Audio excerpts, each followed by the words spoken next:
something really special, and I thought, you know what, I'm gonna make a video. I'm going to actually speak with my words to my followers and just be really open and talk about my musical history and what I plan to do and what I'm doing right now, because I realized that I haven't really shared very much about that. I've mostly just been giving advice to people through asks and, you know, doing my normal posts, but keep sending asks because it forces me to take a break and really think about cello things, you know, critically, and think about how should I explain this to somebody. So I like it when you send me asks. Please continue to do that. I might start doing what Tumblr in Music does, which I will link to her blog below if you aren't following her yet. She is one of the most amazing flute piccolo players I've ever seen, and she's so nice and sweet, and she does she does a lot of videos. She does like one every week, and they're all amazing, and it's about like practice technique and like what to wear for concerts and like what makeup is good for concerts and like those things that you never really think to ask about that no one really talks about ever. So little bit of a promo for her. I love her. She's so sweet. Okay, so you'll notice that this is on YouTube and not on the Tumblr video thing, mostly because I cannot limit to myself to 5 minutes when I just sit down and talk like this in front of a camera, so that would be why. The channel that this is on is kind of my main one. I do have another channel that was meant to be my main channel called Cello Repertoire, and the whole thing that happened was that I was going to do videos about pretty much the things that I blog about, and I found it easier and less time consuming just to make little short snippets of wisdom rather than make long videos that I have to edit. So my blog kind of serves the purpose that channel was going to, but on this channel I do plan to vlog more about my orchestra life and, you know, all my cello events and, you know, things that happen. So, and it's going to be kind of a personal thing, so if you're interested in who I am outside of cello, I would appreciate that. But all that aside, now I'm actually going to start on what I said I was going to with what my musical history is. I'm 16. I started playing cello when I was 10. I didn't do any lessons or anything for like a year. I was just kind of in the school music program like everyone else, but then I had been playing piano for like 5 years at the time, and me and my family thought, you know, I really like this. I feel like I should take private lessons in cello just to see what it's like. And so I did. I started with my orchestra teacher's friend, like best lifelong friend. Like, I'm surprised they didn't get married. Her name's Lindsay. She's so sweet and nice, and I took lessons from her for like about 4.5, 5 years, and then we decided a few months ago that it was best, just because of the situations that we were both in with our playing, that I move on to a different teacher. So I'm kind of in search of a teacher. I had one for a few months, but it didn't really work out with him because of various tangled up reasons, which I will make a whole separate vlog about. But probably the best cello mentor teacher I've ever had has been R.A. Lipsky. If you're a college music kid, you might be going, wow, that name sounds really familiar. I'm pretty sure I've heard that somewhere. Yes, Chautauqua. That's where you've heard that name before, Chautauqua. But seriously, he's an amazing conductor and cellist, and he's the one that's really gotten me more into conducting and thinking about, you know, are they really just waving their arms around up there, or, you know, exactly what's going through their mind, you know, while they're doing that. So, but yeah, he's been my best cello teacher ever. He's taught me to think critically about my playing while I'm practicing and how to practice really well, and just all around being really super hard on me, but also being really super nice and sweet and wonderful at the same time. So he's the person that's really shaped my cello playing as it is today, you know, getting ready for music college. As far as orchestras go, I joined my hometown youth strings group that kind of feeds into the youth orchestra in the 7th grade.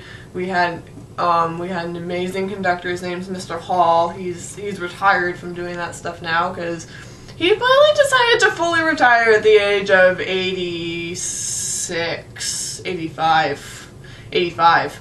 And now he just coaches the chamber groups for district solo and ensemble at my school, and that's it. He's finally pulled out of almost everything, but it was really neat to play under him because he actually either wrote or arranged every single piece of music that we played, so it was just really nice to do that, and we got to do a lot of really cool things that most youth strings groups don't get to do, because we got to play like big orchestral marches and things that there aren't really good string arrangements for, but he made really nice string arrangements for things like, you know, like the March from Aida and like different operatic things like that. So that was really neat. Then my freshman year, I was in that 7th and 8th grade, and then my freshman year of high school, I moved up to the youth orchestra, getting pretty much right in there as what's called associate principal-cellist, which was actually pretty big at the time because we had a pretty big section of, I think, like 10 or 11, so most being juniors and seniors, and a lot of them have graduated. But that was really great. We had an amazing conductor. His name is Mr. Cudioni, and I knew him from Youth Strings because he helped out with that. But I finally got to actually have him as a conductor and for concerts, and like he was the old-fashioned kind of conductor where his tux had tails, and I'd never really seen anyone that had a tux with tails like in person until last year, and I don't know why. It was just cool because he was just a short little Italian dude that he passed away about a year ago, and all of us still really miss him, but it's kind of lost its sting now a little bit. I mean, he passed away right in the middle of the concert season. It was pretty rough, but so now we have a new conductor who's also really great. We have Mr. H now, and he's not eccentric and Italian, but he's still pretty great. So, and then I moved up to, we had, at the time, last year, we had enough cellos that we had a rotating front stand, and I was first chair. I was principal half the time, and then the other half of the time I was third chair. And so there was like co-principal and co-assistant principal, pretty much. They put 2 people in each position. And so I was one of the co-principals, which was a lot of fun. It's nice to have a rotating front stand in a youth orchestra. I just felt like it worked really well for with the dynamic of the group. And so just this past year, I am still in that youth orchestra, but I have added another one that's based in Oberlin Conservatory, and it's the Northern Ohio Youth Orchestra. If you go to Oberlin, you should come to our concert. It would be really cool.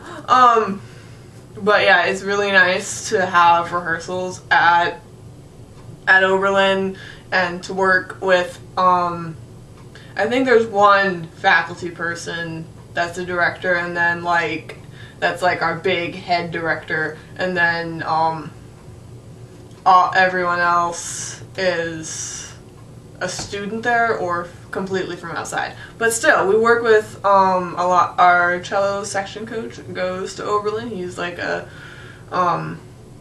he's a sophomore at Oberlin. Yeah, he's in his 2nd year.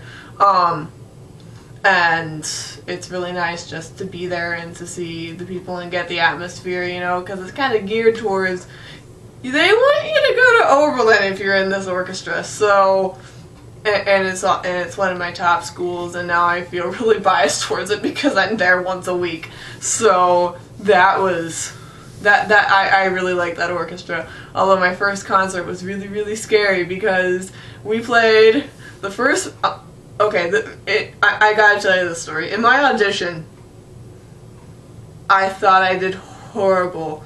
With there was 2 orchestral excerpts. One of them was Brahms' Second Symphony, second movement, you know, just regular thing. It was the first time I learned it, but it really wasn't that bad because I knew how to learn excerpts at that point. And then the one that killed me in the audition was Mozart's Overture to the Magic Flute, which string players, yeah, spiccato, which I had to learn for that. I mean, like, I kind of knew how to do it because we did William Tell, but that was ricochet, and I didn't really know the difference. And I wasn't very good at spiccato. Now I'm really good at spiccato, but I wasn't good at it then. And it goes really fast, and it's a very fast spiccato, and it was very hard for me to control. I had to try. I think I had to stop and try twice in the audition to get it right. And I was so nervous. I also played like the first bit of the first movement of Hide and Seek for my solo piece, in case you're curious.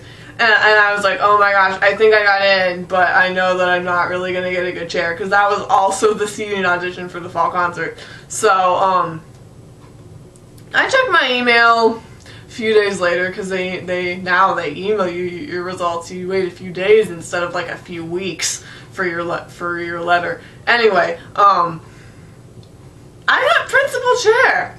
They also sent me the music through like PDFs just so I could look at it before they gave it to us at the first rehearsal. I got principal cello. We played the overture to Don Pasquale, which it's not a very common overture. Huge cello solo in the beginning. It's like William Tell but easier. But as far as the same format of big cello solo and then fiery things. The first movement of Scheherazade and Berceuse and Finale from The Firebird. That, if you total that up, I had 5 cello solos for my first concert with this orchestra. I was terrified for the first rehearsal. I get there, I do my solos pretty well, and then everything goes fine. And we actually played most of that concert twice. Actually, no, we did play that whole concert twice, so at least I got 2 tries on all my solos, except for the Don Pasquale, which was the one that I really wanted to play in Cincinnati, but I didn't. But, so, yeah, moral of that story is, you never know what's going to happen in an audition. Don't be scared and just expect the best, but prepare for the worst. Yeah, that's my moral. Okay, so that's it. I'm out. Goodbye. Have a nice day. Practice well.